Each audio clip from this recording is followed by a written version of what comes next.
Fala galera, João Marcos aqui e hoje a gente tem ele, a mente pensante por trás dos Fight Nerds, Pablo Sucupira. Como é que tá, Pablo? Tudo certo? Seja bem-vindo ao sexto round. Pô, obrigado, João. Uma honra falar com você.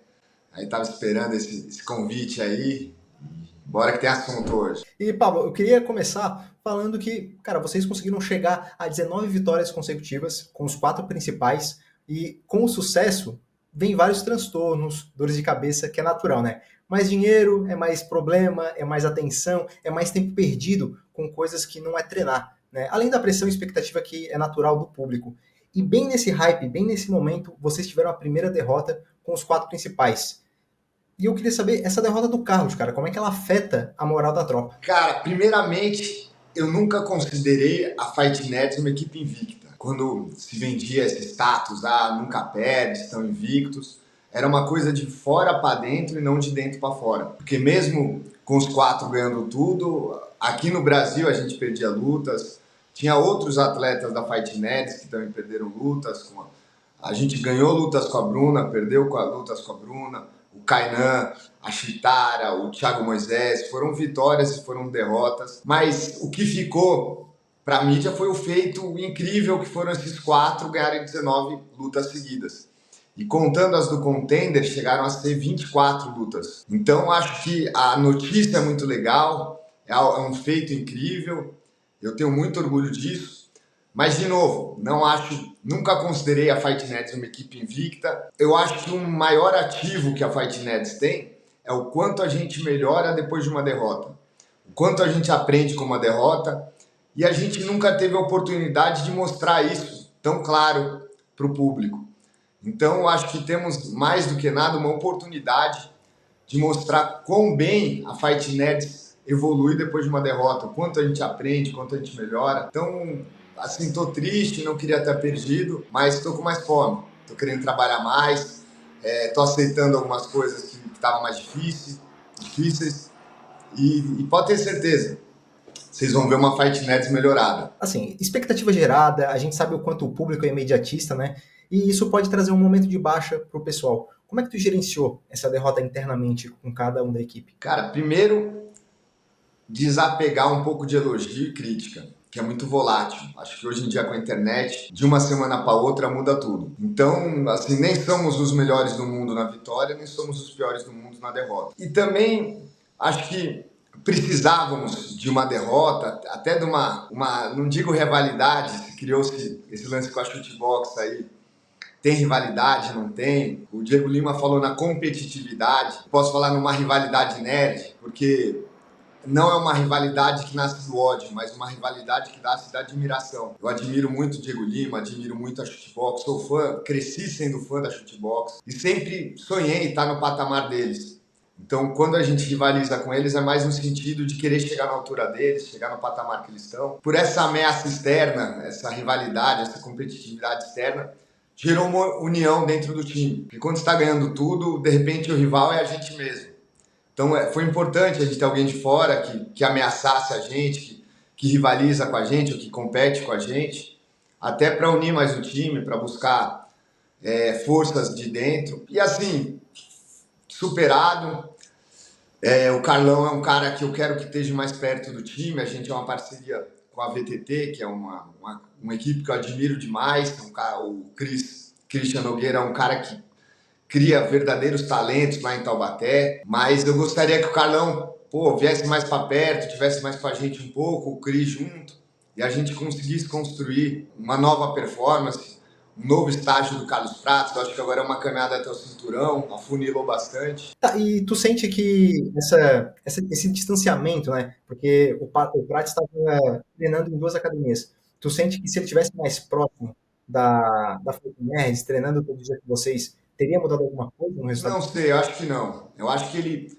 Assim, o Carlos só tá onde ele chegou por causa do Cris, por causa da VTT. Não dá para tirar isso da equação. A gente precisa do Cris, precisa do Carlos, mas talvez fazer um camp aqui em São Paulo mais extenso, ficar um tempinho, sabe? Da mesma maneira que o Felipe Boacal, que é um atleta nosso, que veio da VTT, agora voltou para lá, vai ficar um tempo lá também, dividindo o tempo com a gente.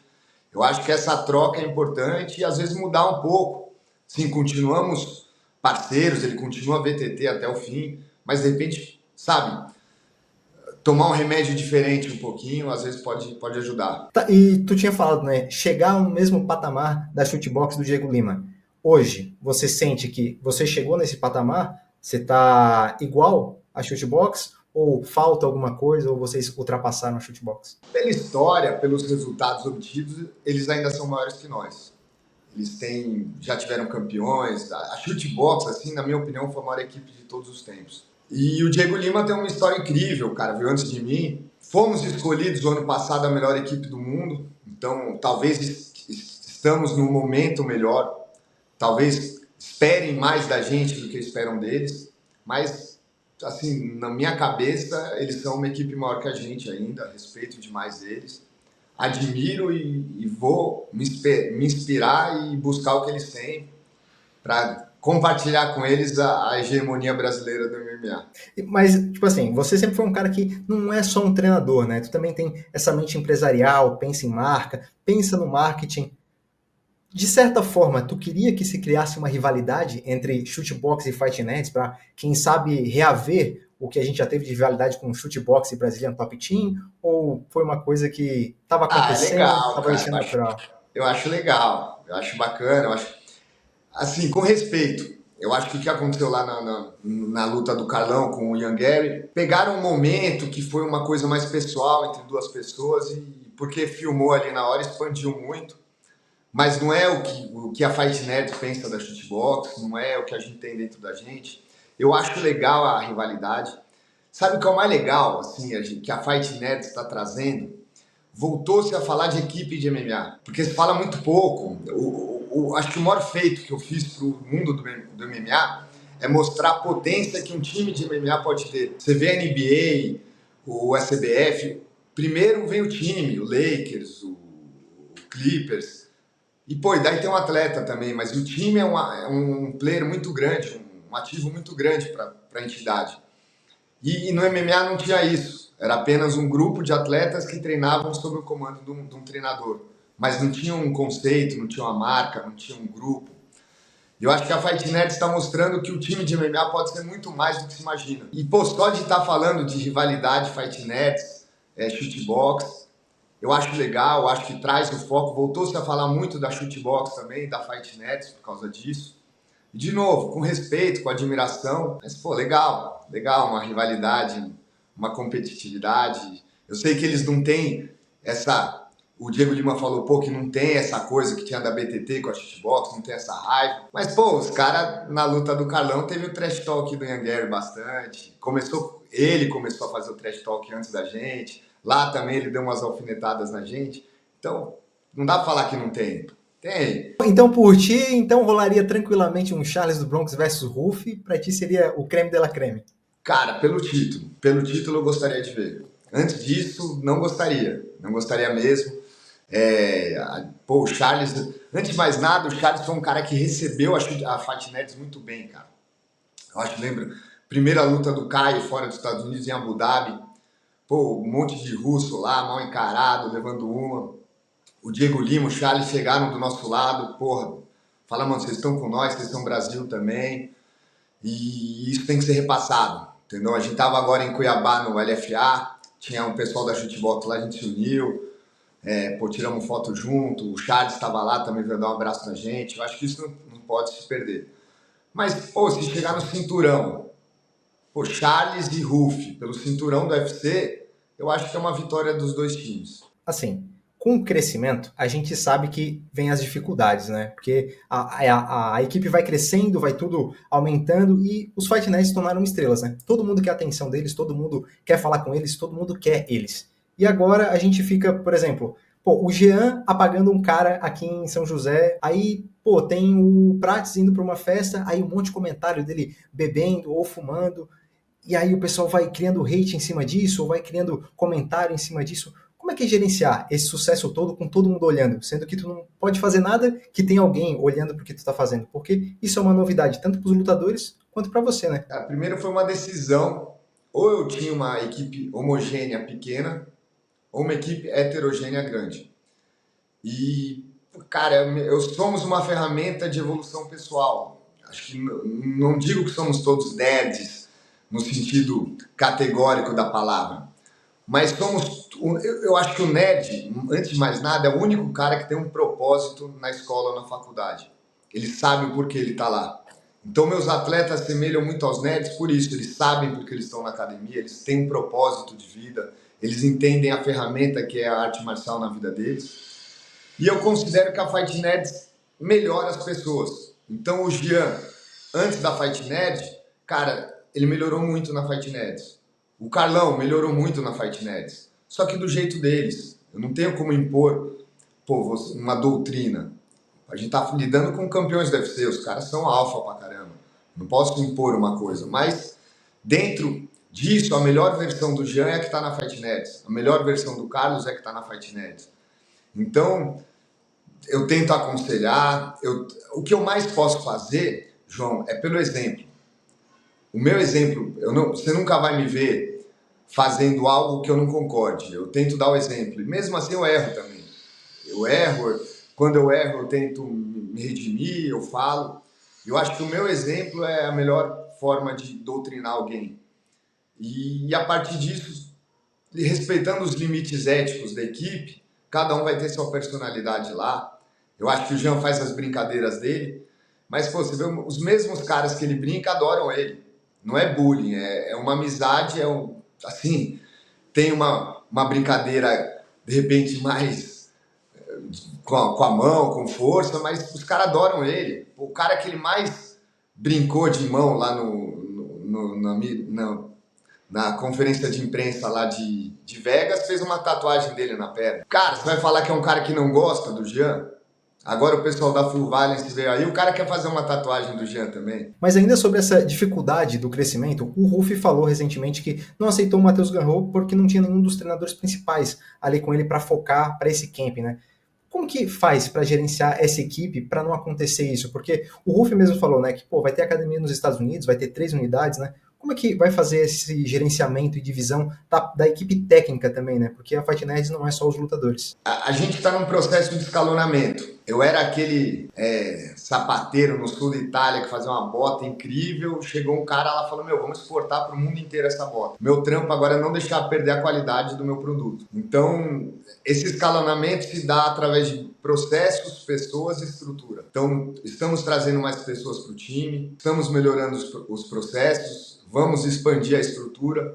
Então não está só dentro do time, é uma coisa que vai maior que isso para a gente conseguir crescer. E assim, e às vezes tá junto, às vezes confiar em pessoas, eu não vou estar junto em todas. Essa do Ruff foi uma luta meio de última hora, eu tinha acho que 3 semanas para luta, então eu ficava realmente em cima. E às vezes, infelizmente, eu não vou estar em todas as lutas. Então confiar em pessoas, treinar pessoas que façam esse trabalho de estar na luta. E vamos aí, a gente está fazendo coisas que nunca foram feitas, João.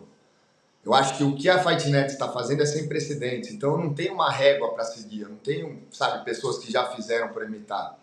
Eu tenho que acreditar muito no meu instinto, acreditar muito nas pessoas que estão à minha volta. Eu tenho o Caio Borralho e o Flávio Álvaro, que são talvez meus maiores conselheiros, acreditar muito neles, acreditar nos atletas, no meu staff e dar um passo no escuro. Dar um passo no escuro e acreditar que a gente vai chegar a algum lugar bom. Mas aí que tá. Como é que tu pretende fazer esse gerenciamento? Porque, claro, tu é a cabeça pensante ali por trás, né? E como é que tu faz essa divisão? Porque eu sinto que, tu é o treinador, tu é o head coach, tu também quer ficar na parte de treinador, mas aí tu virou um empresário. Como é que tu vai fazer todo esse gerenciamento? Tu vai delegar? Tu quer ficar mais aonde? Tu quer ficar mais como treinador? Tu quer ficar mais como empresário, a cabeça pensante por trás da marca? Como é que tu planeja fazer tudo isso? Cara, a gente está trazendo parceiros.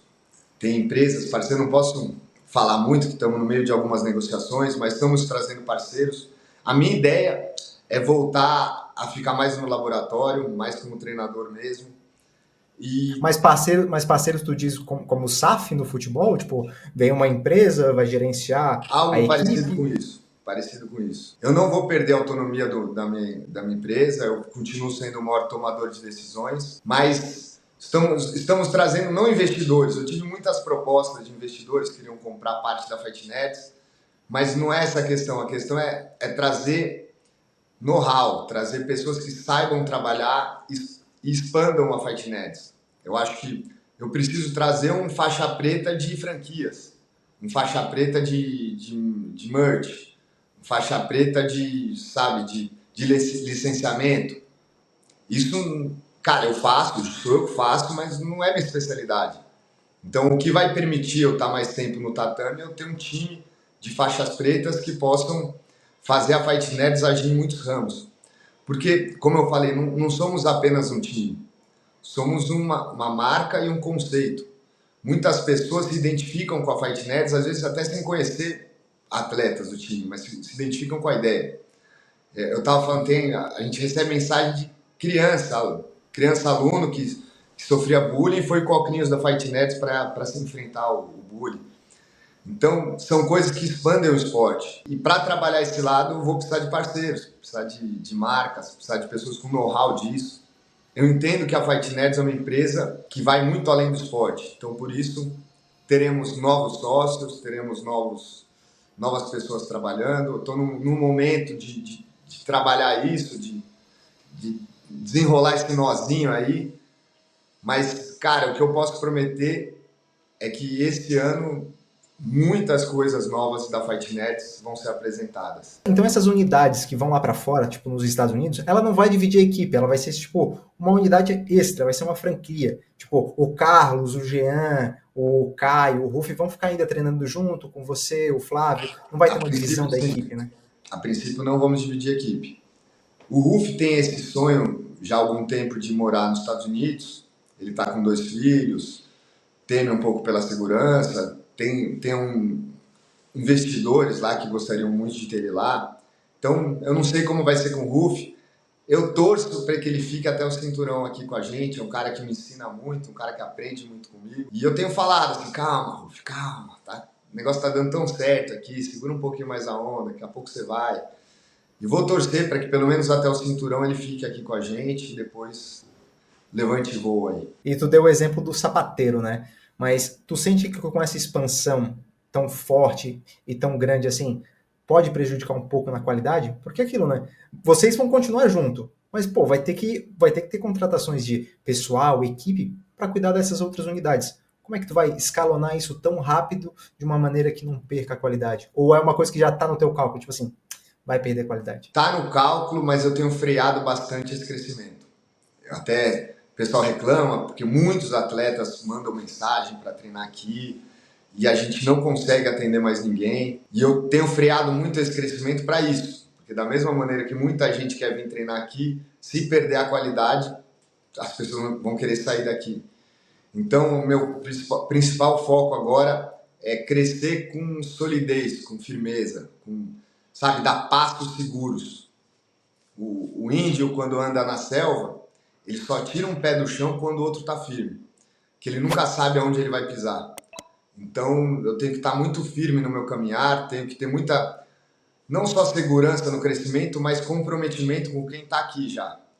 Não adianta eu trazer campeões do UFC e não estar dando atenção para o atleta meu que começou comigo e está no evento nacional. Então, a minha prioridade hoje é quem está comigo, quem me representa desde o começo e honrar a aposta deles que eles fizeram em mim também. E sobre a luta do Ruff, tu falou, né? Foi de última hora, e aí ele acabou desperdiçando uma chance que era contra o 7º do ranking, né? Mas tem alguma coisa alinhada para o Ruff para ter um custo-benefício tão bom como o Garro, por exemplo? Ainda não temos nada alinhado, mas cada atleta é um bicho. O Ruff é um artista, ele não é um operário, ele não é um cara que vai lá, fala, faz esse serviço, ele faz. Cada luta é um quadro que ele pensa como vai fazer esse quadro, ele demora para pintar, mas quando está pronto é uma obra de arte que ninguém nunca viu. O Ruff precisa de um tempo para elaborar a performance dele, para entender o adversário, entender ele. Então pode ser que ele aceite lutas de última hora, mas, cara, eu prefiro que ele tenha um camp, que ele tenha um tempo. Não é, 5 semanas, não estão pedindo 3 meses, mas dá um tempinho, até mesmo um mês, mais com a gente aqui, porque o que ele prepara ali, e eu que estou no dia a dia com ele, é coisa que você nunca viu. que ele fez nas lutas até hoje é 10% do que eu tenho visto na academia. Mas tu sente que isso pode prejudicar ele num futuro próximo? Porque conforme ele vai subindo no ranking, às vezes a chance aparece de última hora, né? A gente vê, por exemplo, o Jean, né? O Jean soube aproveitar muito bem pegar essas lutas de última hora. Tu sente que isso pode atrapalhar um pouco o Ruff? Ah, já atrapalhou, né? A gente já não pôde pegar essa luta do Gun Rosser, uma luta que jogaria lá pra cima. Mas, assim, eu confio muito na caminhada do Ruff. Confio muito no tempo dele. Então, se olhar de primeira mão, parece que atrapalhou. Mas, cara, é tão mais bonito a caminhada dele bem feita. É que nem aquela luta assim que com Bobby Green, por exemplo. O primeiro soco que ele deu quase nocauteou o Bobby Green. Pô, ele poderia ter acelerado e nocauteado rápido. Mas daí não teria dado aquele chute rodado bonito que ele deu. Então, pô, ele perdeu a chance de nocautear ou ele construiu um nocaute mais bonito? Eu prefiro dar tempo pro artista lá, deixar o bichão criar, que vem coisa boa. E aí a gente também tem o peso pena, né? Que tá quase tudo certo, né? Evloev pegando o Aaron Pico que tá chegando, aí tem o Volkanovski que talvez vai pegar o Pantera lá no México, e aí começou a se especular Diego Lopes versus o Jean. O que tu acha desse casamento pro Jean? Ou ainda é cedo demais pegar o segundo do ranking? Pergunta pro Jean se ele fala, vai negar ou vai aceitar. É que hoje fala muito em ranking, que nem você vê o Caio e o Imavov. O Imavov é o primeiro do ranking, então, pô, não precisa lutar com o Caio. Mas o Imavov perdeu 2 lutas no UFC já. Então ele já foi testado, já perdeu, já ganhou. O Caio não perdeu nenhuma.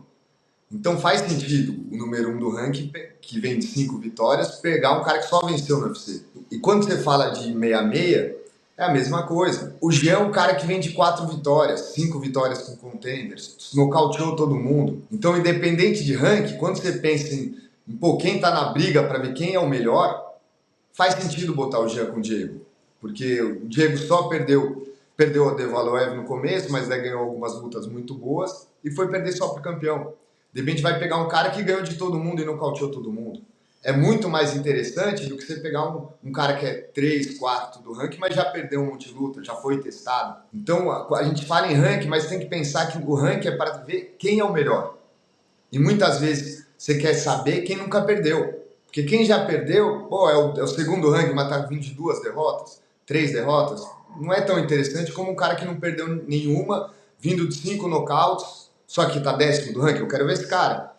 Então, quando você pensa em lutas que geram interesse, o Diego Lopes com o Jean gera muito interesse, porque você quer ver, você quer testar o Jean, quer testar o Diego. Pô, é luta de um brasileiro contra um brasileiro que é mexicano, meio brasileiro, mas representa o Brasil, então eu sempre prefiro lutar com alguém de fora. Mas se for no topo, um main event, é um title eliminator, pô, é legal. Vamos lá, que um dos brasileiros vai chegar no cinturão com certeza. E como é que tu vê essa luta como mercado mesmo, né? Sente que isso pode trazer, nas devidas proporções, claro, um Vitor Belfort versus Anderson Silva dessa nova geração, acontecendo com 2 pessoas que são extremamente populares, né? E o Jean já cavou essa rivalidade lá atrás, antes de entrar no ranking. Né? Sim, o Jean já via essa luta, né? Quando ele estava na primeira luta dele. Eu acho que pode ser um... Cara, o que tem que ser entendido, que pô, o Brasil em primeiro lugar. A gente quer mostrar que o Brasil inventou o MMA, o Brasil é o melhor país do mundo, e que russo tem muito medo de brasileiros, tem que ficar claro. Mas dentro disso, pô, se tiver uma rivalidade entre 2 brasileiros, é o mundo inteiro falando do Brasil. Imagina que legal, pô, aonde forem divulgar o UFC, vão divulgar um UFC onde o meio evento são de 2 brasileiros. Então, pô, o Brasil tá lá em cima. É a hora dos brasileiros se encontrarem num main event, numa disputa para ver quem vai disputar o cinturão. Então não tem como. Ou cinturão ou title eliminator, pô, é lucro pro Brasil. É a gente exaltando a nossa técnica. Então, pô, acho legal, acho uma luta boa. Respeito muito o Diego, acho ele um cara que representa muito bem tanto o Brasil quanto o México. É um cara que, pô, toda vez que eu vi ele foi muito respeitador. Um cara que luta pra frente, luta bonito. E acho que com o Jean ia ser uma guerra, cara. Ia ser um lutão. Tem que ser 5 rounds, tem que ser main event, tem que, tem que estar nos holofotes, porque é um espetáculo, vai ser um espetáculo essa luta. O pessoal especulou 318 ou Abu Dhabi. Então, se tu tá falando que é main event, tu acha que então não cabe nenhum desses dois? Pode ser. Tem alguns come-events, mesmo sem cinturão, que estão fazendo 5. Pode ser. Ou um card gigantesco como esse, 3 rounds, a gente faz também. O Jean nunca chegou no terceiro round no UFC. Não, chegou com o Drew Dober. Mas foi no comecinho ali. Nunca chegamos na decisão, então seria legal, pô, ver um quarto e quinto round do Jean. Eu gostaria de ver. Tá, e aí a gente tem a situação do Caio. O Imavov não quer, não tem ninguém no ranking, a não ser o Abus Magomedov lá. O Caio vai ficar o quê? Vai ficar chupando o dedo mesmo? Vai ficar parado? O que vai acontecer com o Caio? O que está acontecendo é que está se eliminando todas as possibilidades. Vai fazendo duplas, uma hora sobrou o Caio e o Imavov só. A luta do Chimaev com o Dricus adiou um pouco. O Chimaev é um cara que luta uma vez por ano, no máximo.